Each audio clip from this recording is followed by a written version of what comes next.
Hello everyone, welcome to this virtual SDC session. Today I'm going to introduce RPMP, which is a remote persistent memory pool to accelerate data analytics and AI. My name is Jian Zhang, I'm from Intel. I'm currently leading a team working on analytics storage, enabling development and optimization on Intel architecture. This is a brief agenda.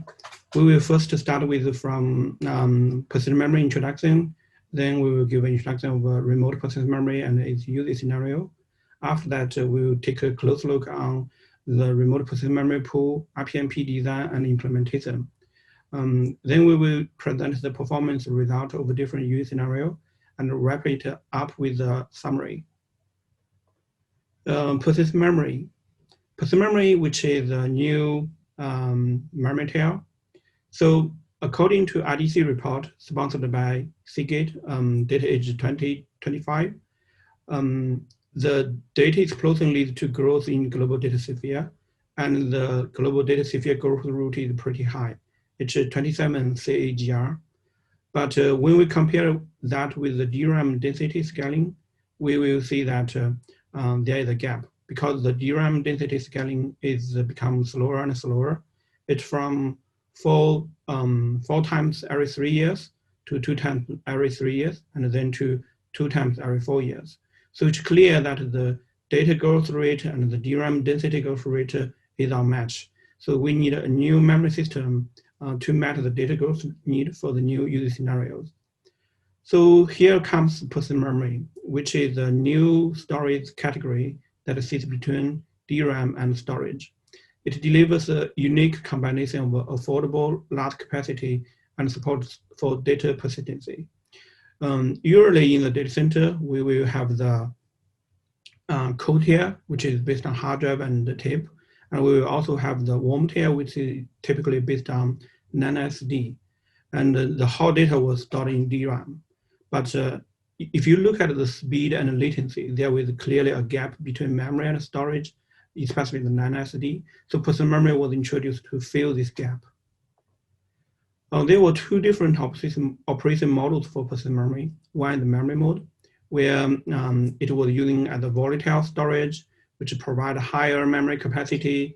Cache management is handled by processors integrated controller.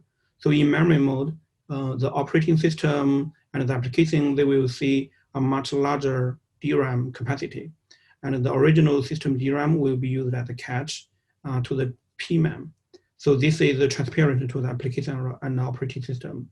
For app direct mode, where the PMEM was using as non-volatile storage, so the application will manage each cache data by itself. So the read-write will bypass each cache. So you still have your original DRAM, but you will have a new storage media with PMEM. And for app direct mode, there were actually two different operation mode. The other one is called storage over app direct, which simply exposes the persistent memory as the MME interface, for example, block interface. So you do not need to change any code to have your application running on storage over app direct mode. So for the PMEM, it was following the DDR4 electronic and physical design. It's the same form factor as the DDR4 DRAM. It provided close to DRAM latency because it sits in the DRAM bus. And it also provided cache line access. In terms of form factor, it comes with 128, 256, 512 gigabytes for single persistent memory. Then let's take a look on what is the remote persistent memory. So remote persistent memory, basically from the name, you can see this is using persistent memory remotely. Though there was some ongoing or existing work studied the remote persistent memory use scenario. The previous work from Flash Memory Summit, Persistent Memory Summit, they categorized it into 3 different use scenarios. The first one is a high availability data replication. Second one is remote persistent memory. The third one is shared remote persistent memory. So for the high availability scenario, where the data was, the persistent memory was used to replicate in local persistent memory across fabric and store in remote persistent memory. So this will help you to improve the redundancy because every data on the single node, we have a replica in the other node. For remote person memory, it's more used to extend the on-node memory capacity in a disaggregated architecture. So the application is capable of having larger memory capacity than what it can have on the single physical node. So this can help to increase the capacity. The last one is using person memory as a pooled person memory resources. So in this, the pool will hold the started data for distributed applications. So one application might write to the person memory pool, and the other application can use the data. They share the data. So this is more likely used for the improved performance for distributed system. So with this remote person memory, it can enable new use scenario like in-memory application scale-out, software-defined storage, big data, SQL, and machine learning, etc. But it also brings some challenges. For example, with the remote person memory, we can assume that remote access could be possibly the most difficult aspect of person memory applications. This is why we need a high efficient network or protocol for remote person memory access. So let's take a look on the core features of a remote person memory and what it offers. The first one is it offers remote persistency. So with the remote person memory, you do not lose any of the characteristics of a memory, and it's very fast. So thus it needs an ultra low latency network, and it also have very high bandwidth. So you need an ultra efficient protocol for transport offload to achieve the high bandwidth, so you can fully utilize the P-memory's bandwidth capabilities. The last one is the access approach must not add significant latency. This is because P-memory is sitting on the DRAM bus, so its latency is pretty low. If the network latency through the switches, adapters is pretty higher, so it possibly that the benefit of a person memory will be eliminated or reduced. So in RDMA, it offers moving the data between two systems with volatile DRAM. It offloads data movement from CPU to NIC. Also, its latency is pretty lower, and it offers higher bandwidth. The advanced NICs today, like the 200 gigabit, 400 gigabit, those are all based on RDMA. Also, they offer the zero copy kernel bypass and hardware offload technologies, for example. The last one is RDMA also have a reliable credit-based data and control delivered by hardware. It have proven to be mature and stable in a large-scale production environment. So it provides network resilience and scale out very well. So it looks like RDMA will be the most applicable approach for remote memory access, but it also brings some additional complexity. For example, in order to guarantee the write data is read to the person memory durable, the CPU caches need to be bypassed and fast the data to get the data into the synchronized DRAM refresh power failure domain. So when you're writing to PMEM, usually you need a synchronized acknowledgement when write has made it to the durability domain. But currently the RDMA write semantics lacks support of that. So how the application does today is usually it need to using a small RDMA read to force the data to write to PMEM. This is simply because the RDMA, it does not guarantee the data have reached the remote host memory. It does not guarantee the data can be visible, durable for other consumer access. So this added one additional RDMA read for RDMA write. But fortunately, there were new transport operations like RDMA flush coming. So it will flush all previous write or specific regions. It provides memory placement guaranteeing to the upper level software. RDMA flush forces previous RDMA write data to durability domain. So with this, it can provide it can make the persistent memory operation with RDMA more efficient. So let's take a look on remote persistent memory pool. Our motivations of this project. So we observed a lot of challenges in real production analytics and AI cluster. For example, the first one, memory, the process resources, always insufficient. It's better to reserve memory for your computer applications. The second one is the CPU, storage, memory unbalanced issue. So in a real production environment, your compute storage probably, your computer and storage probably do not grow at the same pace. So sometimes you need more computer power, and sometimes you need more storage capacity. And the last one is there is a growing trend to adopt computer and storage disaggregation for better scalability and cost saving. But this usually requires one, a high performance, low latency distributed storage with reachable API, which means that different types of application can access the can access this distributed storage. The second one is the centralized high performance distributed cache shared by various applications. Sometimes there was some sort of data does not need to be persistent. We could call it a formal data, such as cache and shuffle, for example. So those requires distributed cache to accelerate certain types of workloads performance. The third one is fault tolerant. Imagine you have an analytic job that's running to calculate the toppest item sold out in the past week or month. This job is running across the cluster based on petabyte level of data. So it probably will take like hours or even days. So it's not even affordable to, in case of this job failure, you need to restart your job again. So in Spark's case, for example, if the shuffle fails, you need to restart the job and recompute it. This is the cost is pretty high. So here comes the proposal with the remote persistent memory pool. We want to build a distributed storage solution based on the high performance persistent memory bandwidth, so it can deliver high performance.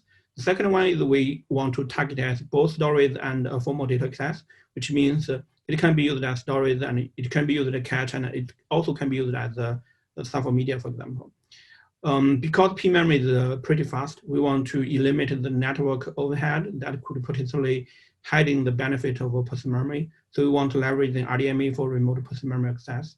The last one, we want to provide a different set of API, so different applications or different use scenario can also leverage the remote persistent memory pool. So here is the simple architecture. Remote persistent memory pool basically is a distributed storage system. It is a RDMA powered network messenger and a distributed storage system. So it can be used as a formal data and high performance storage.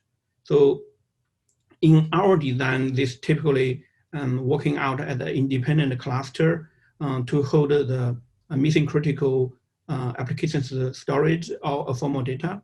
It could potentially work for analytical workloads like Spark, Flink, Presto. It can also be used as using other scenario like a memory database, for example.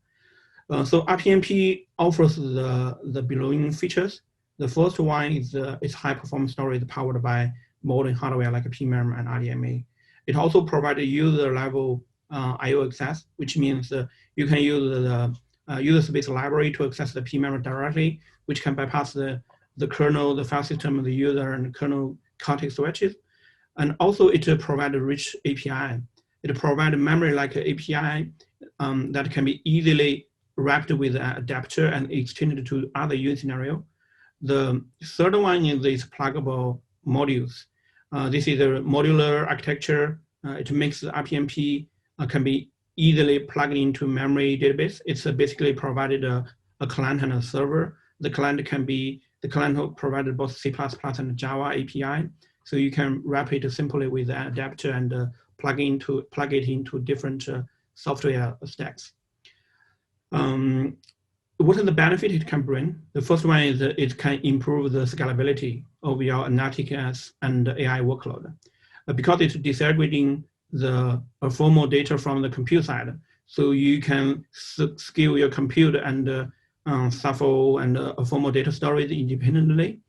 The second one is it improves the performance because this is based on persistent memory and RDMA network. It offers ultra high performance with low latency. The third one is because this is a distributed storage system. Every data in the RPMP was replicated to different nodes. You can configure, for example, using 2 replica or 3 replica. This makes it reliable. It improves reliability by providing this distributed storage. So once the SAFO job fails, for example, you still have another copy on the other node, so there is no need to recompute. Let's take a look on the architecture. Basically, it's a client and a server architecture. On the client side, we were using RPMP driver with an RPMP adapter. The adapter should be developed by the third-party software or the user. The RPMP driver is a standard network driver with C++ and Java API. On the server side, we have the RPMP Proxy and the RPMP call. The proxy is a distribution layer that decide which request from the client goes to which node.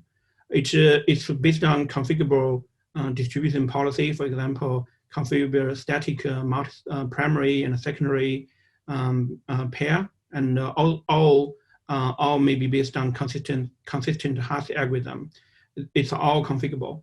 And the RPMP proxy, we're using Heartbeat to maintain active node map between the proxy and the RPMP node. So at a given time, it knows which node is still alive. The client will doing RDMA write to the primary RPMP node, and the primary node then will be replicated from the data will be replicated from the primary node to the secondary node. On the read path, it only gets the data from the primary node. And RPMP itself will manage the global memory space, memory address. This client server architecture makes it pretty simpler and extensible. So let's take a look on the architecture details. On the client side, we have the transactional allocate read-write free interface, and also support put-get interface to the users. We were leveraging the HPR, which is short name for High Performance Network Library, for the network messenger layer. It supports encoding, decoding, and pluggable buffer management. The client side, we provide both CPP and Java API. And on the server side, on top of it, we have the RPMP Proxy, which is used to maintain the active node map, as we mentioned before. And we also have the network layer, controller layer. The controller layer is responsible for the global address management. The scheduler will distribute the request. And also we have the transactional support, checksum, and accelerator. The accelerator is basically some sort of optimization based on your different use scenario. For example, in Spark's case, it can help to merge the partitions to improve the performance. For the storage layer, we have the storage proxy that will decide which request goes to which PMEM. And also the PMEM allocator is kind of maintaining metadata to track for faster search and retrieve the data. The storage layer is actually using the PMDK library, which is a user space library to access those low-level persistent memory devices. For RPMP proxy, it maintains the cluster level node map. It's using the heartbeat between RPMP node and proxy node to maintain the active node map. The heartbeat between primary node and secondary node to check the health status of each node. The second part for there were configurable distribution policy. For example, you can statically configure which is the primary, which is the secondary node. And also you can using consistency hash algorithm with the active node map to distribute the client request. So because we were using primary and secondary architecture, the data the client will first contact the proxy for the primary node. Once proxy told client which is the primary node, write will go to the primary node directly, and the primary node will replicate the data to the secondary node, and then they will send the acknowledgement to client. And on the read path, it will get the data from the primary node directly. So you might also wondering what it will happen if there were failover recovery. We decided to choose the lazy failover recovery design to simplify the development of this project, because as we said, this is one of the target scenario for this is a formal data access, like the cache and the shuffle. For example, read cache for most of the analytic workload. So in that case, we do not want to do not want to make it too complicated for the recover and failover process. We probably will let admin to make the decision which is better than we handle it. It will make it might impact the performance quite a lot. On the read-write flow, so there were 4 pictures below. The first one is when you write to a single node, you write to a specific address, and the server will issue RDMA read to read the data from the client DRAM side, and then it will flush the data from the DRAM to PMEM synchronously, and then we send acknowledgement to client. When the client is doing a read, it will read the data, try to read the data from the specific address. Then server will use RDMA write to write the data from the server PMEM to client to DRAM directly. So you may notice that there is no copy from the server PMEM to DRAM because we combined the persistent memory address and RDMA memory region. So with this design, every RDMA operation is actually happening on the server side, which makes the client design much simpler and is saving one RDMA operation. On the distributed mode, when you write the data to the primary node, the primary node will, once the data was hit the primary DRAM, it will start to replicate the data to the secondary node.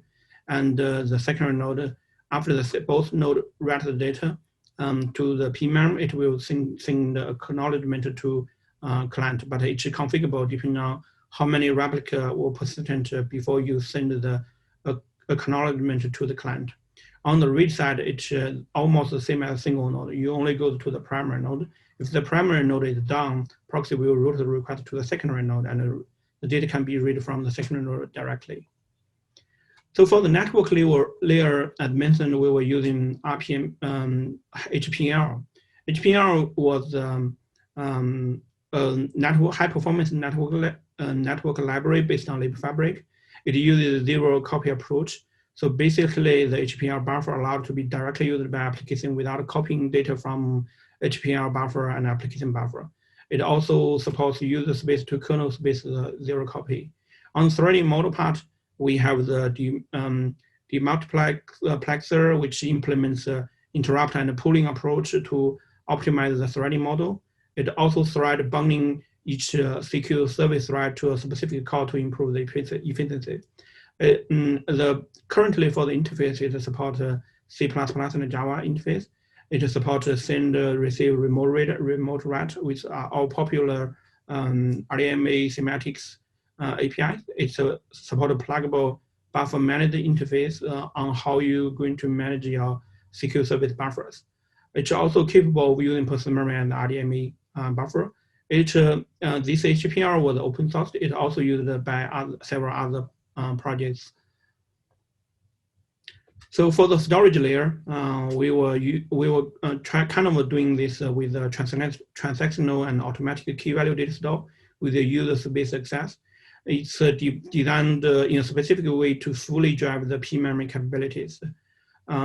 We could possibly extend the backend adapter to a tiered storage architecture where you can tiering your data from P-memory to SSD or even HDD. On space management, we were leveraging the PMDK library, more particularly libpmemory OBG. which will convert the PMEM into a flexible object storage. So the data coming from a client will write to a circular buffer. Once it holds a threshold, for example, 4 MB by default, we will create a block through libpmemory OBG on PMEM device and with memory copy. So once the data was read to PMEM and the corresponding coming write are all append write, so it only write once. For read, we're using the memory copy to read the data. We read through the PMemory directly to the RDMA memory region. With this design, we do not need to keep, also on the metadata side, we do not keep the index file. We're trying to keep the metadata in the libpmemory OBG's object metadata. Because we're using libpmemory as the user space, the PMDK library is doing kernel bypass and provide higher performance. So this is the detailed data layout. On the client side, we were maintaining a circular buffer, which holds the data with a buffer and also a pointer with IMA buffer register pointer. It also it also has several fields like mutex to protect the circular buffer. Once the client places the request into the task executor, it will send a request to the server side. The server side has 3 major workers: the receive worker, the read worker, and the finalize worker. The receive worker will receive the request, decode it, and translate it into put request, for example, here. And the put request goes to the read worker, and the read worker will initiate RDMA read to read the data from the client circuit buffer directly. And after that, it will place the request to the finalized worker, and the finalized worker will start to using the allocate and write API to write the data to the person memory. So we implement a double link list here to keep track on the the data stored in the person memory. So we have a RPMP base, which keep track on the double linked list as the head and the tail. And for each block entry, we have a block header and the data area. The block header will link each single block entry together. And we also have an index map for faster search of the data. For the index map, we were using the block headers address as the key and the PMemory ID as the value. So you can using libpmemory API. Here we're using PMemory OBG in direct to convert the PMemory ID to block entry address. So there are also some other RPMP features. For example, here we're doing RDMA optimizations because we were using HPR and the high performance protocol agnostic network messenger. So it does not depend on the hardware. You can run iWarp, you can run InfiniBand, you can run Rocky protocols. Also, our design let a server trying to handle all the write requests and the client implement the read-only operations using one-sided RDMA read. On the controller acceleration layer, we will try to do some user scenario-specific optimization like a partition merge and sort. We will try to aggregate small partitions to large blocks, and so in the Sparks case, we can use it to accelerate the reducer, so it can reduce the number of reducer connections. On the sort side, we can sort the suffer data on the fly, so there is no compute on reduce phase. So this will help to reduce the compute nodes CPU resource utilization. It also provided a fine granularity control over resource utilization if compute node and CPU resource is limited. On storage layer, because we were based on the libpmemory object, it provided transactional support. It also provided memory-like API, and the storage proxy is in charge of directing the request to different allocators. Let's take a look on RPMP performance. We have tested it with 2 different use scenarios. The first one is using it as a key value storage. So this is pretty simple. We're using the micro benchmark here. It's 2 nodes, one is the client, one is the server, using person memory as the storage media. We tested the remote allocate. We tested allocate remote write and remote read micro API's performance.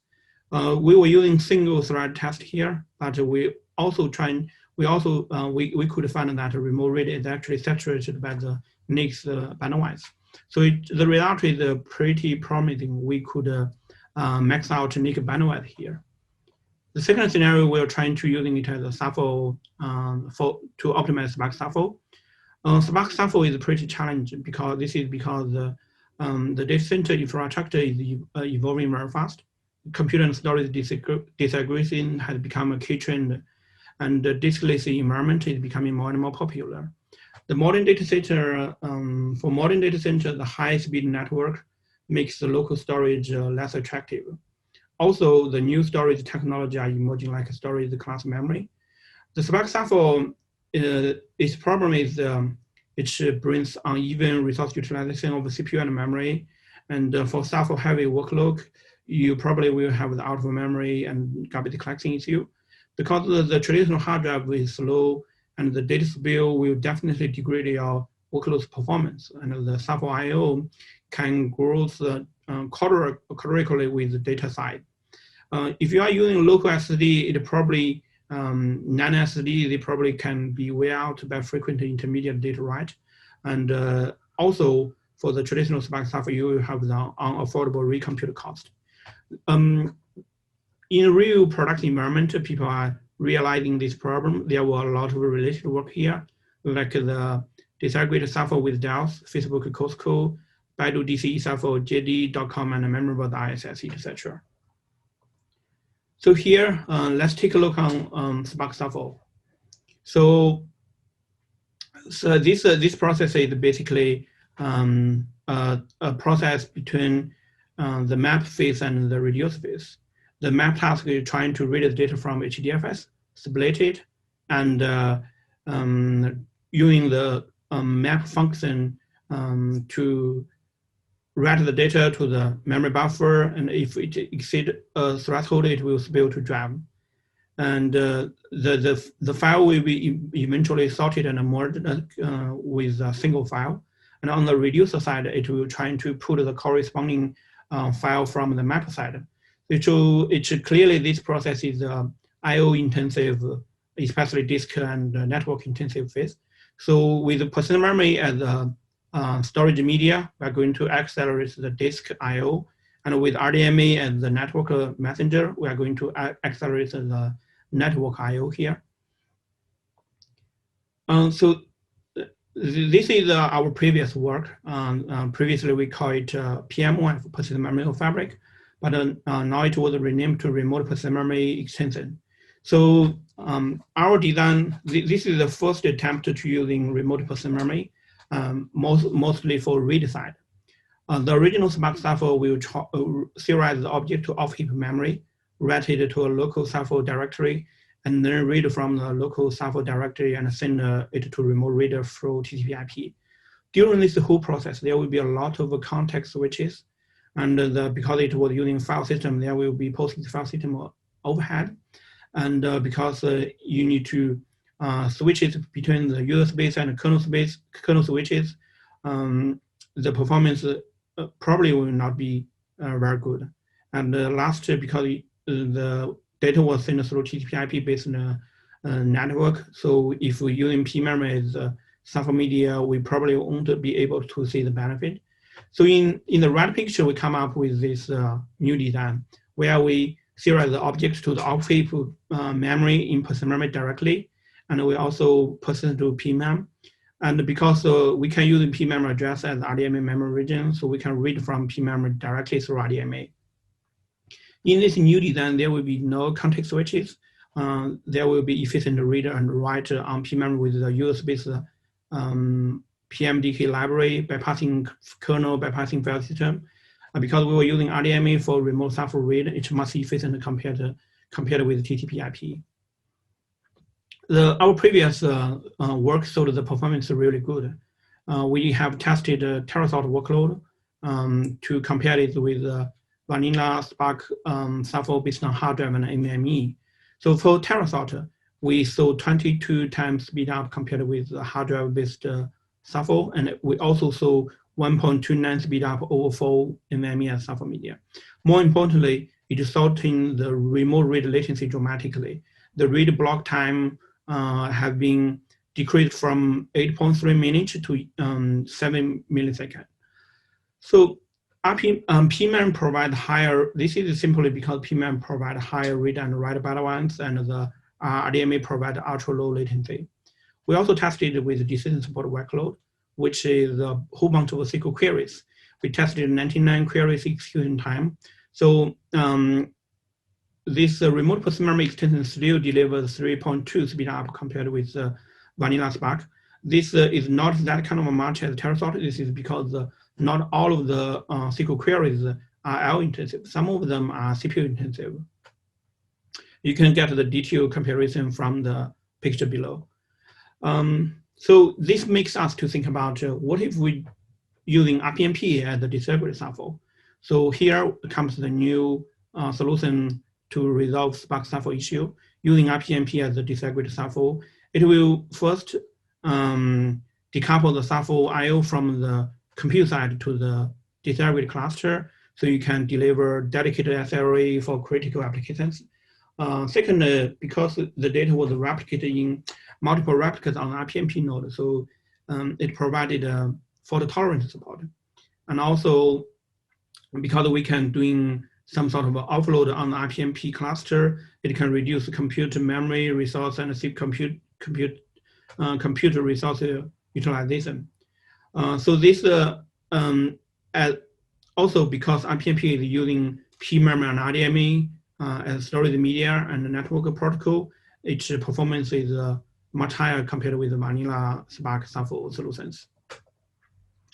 So this is how we implement this. The RPMP integration to Spark shuffle is pretty straightforward. We kind of implemented a pluggable model, which all you need to do is change the Spark configuration file. We implement a PMOF shuffle manager based shuffle handler. And after that, the PMEM shuffle writer will write the data through PMemory external sorter, and eventually it will be using PMemory output stream with the PMemory OBD API to write the data to the RPMP. On the read path, the PMemory input stream will read the data from RPMP and then send it to PMemory shuffle reader. Okay, for the performance evaluation, here we have a minimum cluster, which is only 2 nodes for proof of concept performance evaluation. We have the third node as the RPMP node. Basically, all the data was all the shuffle data was read to the remote person memory pool node. So we were comparing the disaggregated RPMP node with the local shuffle solution, vanilla Spark shuffle solutions. We're using TerraSort as a workload here. The performance is pretty promising. Compared with the vanilla Spark, we saw 3.5 times speed up. But there was some, this is from performance perspective, but from the functionality perspective, which we cannot quantify because it enables you no need to recompute in case of a shuffle failure. Also, we can see from the characteristic result on the CPU and memory resource utilization over the 2 different configurations. On vanilla Spark, the CPU utilization, the peak one is something around 95%, but with RPMP, it's only 60%. And also the memory utilization has been like only half of the vanilla Spark solution. RPMP eliminated the vanilla Spark shuffle's bottleneck. If we compare the left two picture with the right two picture, it's pretty clear that for the vanilla Spark based on hard drive, the RPS and the bandwidth have becoming the bottleneck. But with RPMP, we can easily put the read to 3 gigabyte per second and the write to 2.5 gigabyte per second. This can eliminate the shuffle bottlenecks. So to summary it up, person memory introduced a new high-performance, cost-efficient storage layer between DRAM and SSD. Remote person memory extending PMemory using model to new user scenarios, with RDMA being the most acceptable technology to use for remote personal memory access. Also, the remote personal memory pool, the prototype is a PMEM-based distributed storage system targeting at the high performance storage solution, and as well as resolving the formal data performance issue. It's a distributed storage system built on top of PMemory and RDMA. It delivers rich APIs with user space access. The prototype performance performed pretty good in KV storage use scenario and disaggregated sample use scenario. So I want to call out this is a teamwork. Thanks to contributions of Chendi and Yuning from our team. Please take a moment to rate this session. Your feedback matters to us. Thanks for joining this session.